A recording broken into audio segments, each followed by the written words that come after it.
I'm here to bring you the workout of the day for Tuesday, June 2nd.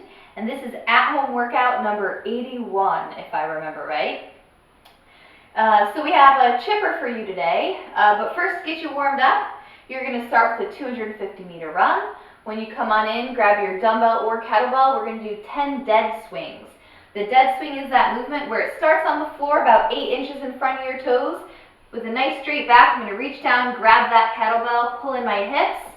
One swing, come back to the floor and pause. One swing, back to the floor and pause. Okay, so you're going to give me 10 of those dead swings. Then you're going to do our standing knee to elbow. I have my hands behind my head. And I'm trying to crunch and get my knee to my elbow. Okay, opposite knee, opposite elbow. 10 total, 5 each side. Then that third movement is going to be jumping lunges. So I'm going to start in a lunge position. I have a right angle in this knee and a right angle in this knee. I'm going to jump and switch. Going again for that right angle and right angle. What I don't want to do is have a short squat here. Okay, we're always going for distance. So you're going to give me 10, 5 on a side. Get that back knee close to the floor, but especially if you're on pavement, you don't want to slam it in. And you're going to do 3 rounds of that, of the dead swings, the knees to elbow, and the jumping squats. Okay? After that, one time through, just a little bit of stretching. The first is going to be a half kneel calf stretch. So for this, I get down into that half kneel position. Okay? And what I'm going to do is take this front knee, and I'm trying to drive it out at 45 degrees as far as I can. Okay, and I can actually use one hand to hold my heel to the floor while I drive this knee forward and out to the side. Okay, and I'm trying to get a stretch in that ankle, in that calf. You can see I'm kind of rocking it side to side a little. So from the front, it's here, lean forward, hold that heel down. Okay, and just kind of try and get a stretch through that ankle, through that Achilles, and through that calf. You're going to do 30 seconds on a side, and then we're going to do a deep squat for a minute. Should feel pretty good now that the calves are nice and loose. Feet are going to be out in the normal squat width, hands out in front, drop down nice and low, and try to hang out. Absolutely during that minute, you can rock side to side.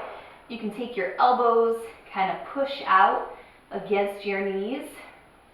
Whatever feels comfortable for you, just trying to open up the hips, open up that groin, continue opening up those calves.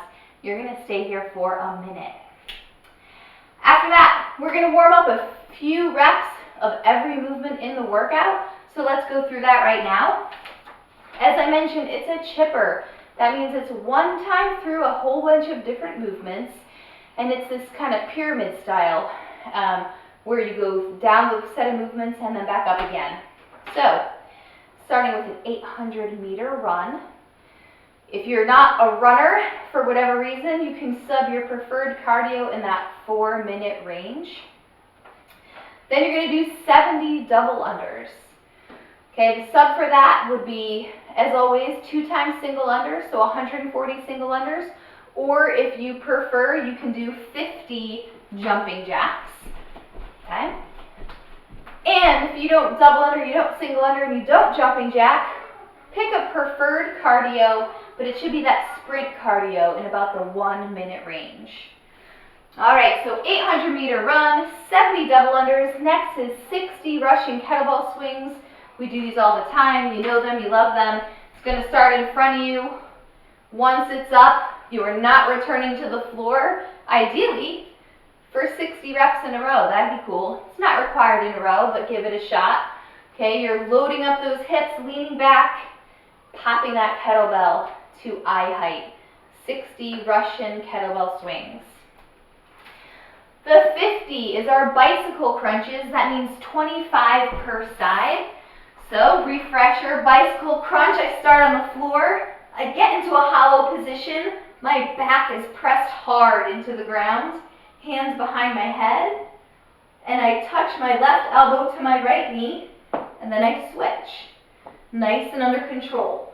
Okay, something you want to notice is I'm going for a full twist, a good range of motion in that upper body. So when I'm here, My left elbow's touching the floor when my right elbow's touching my knee. And when I switch, the same thing. Okay, one elbow's to the floor, one elbow is the knee, to make sure you're really getting that nice long rotation. And we want these controlled, not to be kind of spastic.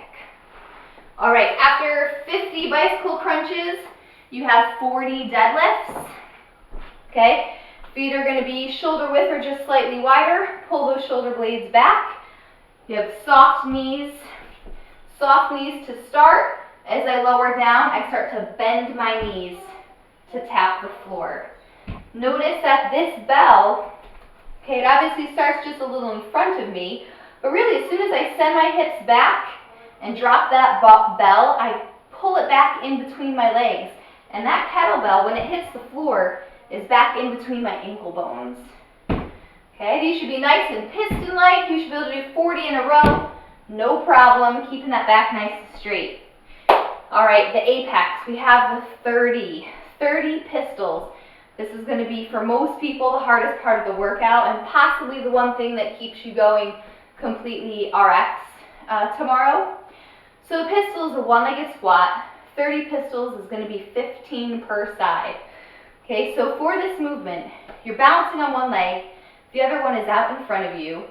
You can even hold your foot or just have your hands out kind of as a counterbalance.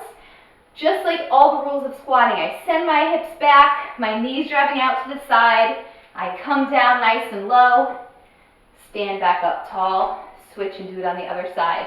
You don't have to alternate. You can do sets of 5 on one side. Most people prefer to alternate every leg. Okay, so that pistol is extremely challenging. A couple ways that you may modify it in order of the most difficult down to the least difficult. You can hold on to something. So I can hold on to this door frame. Okay, and I can pick how much support I really need. Okay, if I just barely have my hands on it, I'm just using it for balance. Maybe now I'm stuck at the bottom, I actually grab that frame and use it to help pull me up out of the bottom just a little bit. That's not much of a sub, but for some people that could be the difference that makes you able to do the pistol. Another option is to pick a target. Okay, so I have 2 options here. I'll go to the lower one.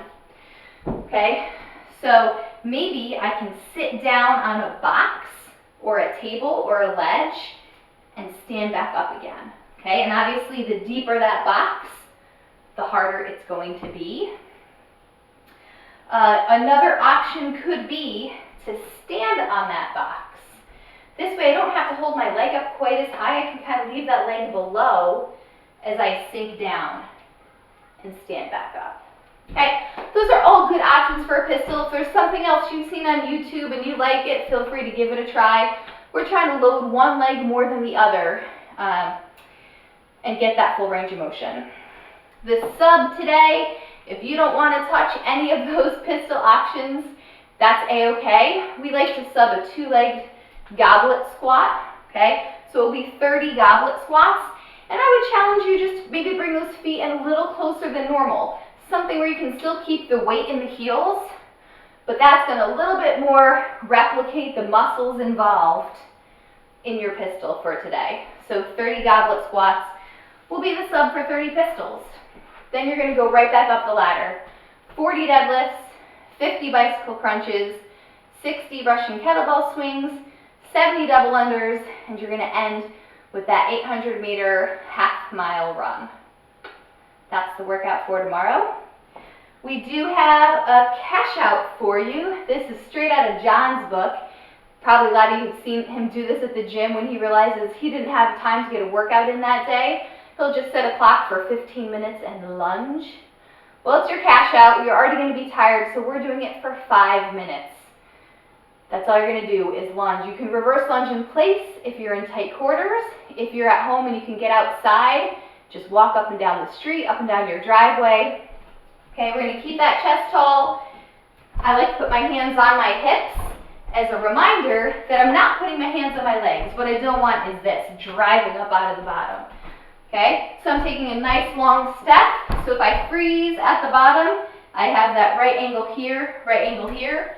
Again, what you're not going to see me do is have this acute angle where my knee is coming out past my toes. and you're just gonna walking lunge for 5 minutes. Feel free to keep track of how many steps. I'm not requiring a score. My goal is just that you are in constant motion. If you are doing it outside on pavement, either throw on some knee sleeves or just kind of hover that knee a little bit above the ground.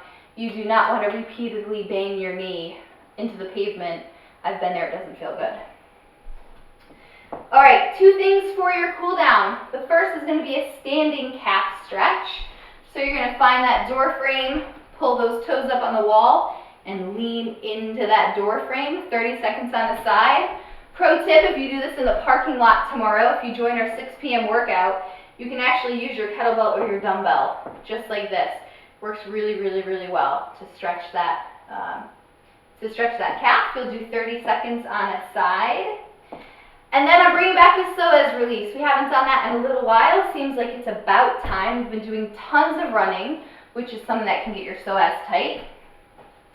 So for this, it's best to have a yoga block or really tightly rolled up towel of some sort.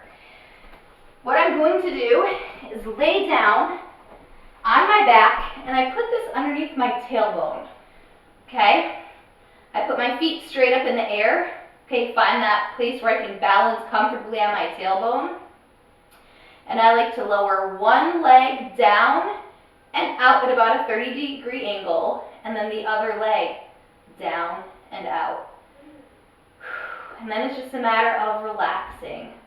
Okay, and what you're going to feel is a deep stretch through the front of those hips, almost internal. Okay, that's your psoas. Now, it only works if you truly relax. If you stay tensed up in those legs, if I keep my quads tight, my butt squeeze, it's not going to work. Let yourself relax, okay? And you will lay there for a minimum of 1 minute on that psoas stretch. Obviously, the bigger the bolster under your hip, the more stretch you're going to get out of it. So just find something that's comfortable for you. And that is all I have for Tuesday, June 2nd. Have a good one, guys. Enjoy.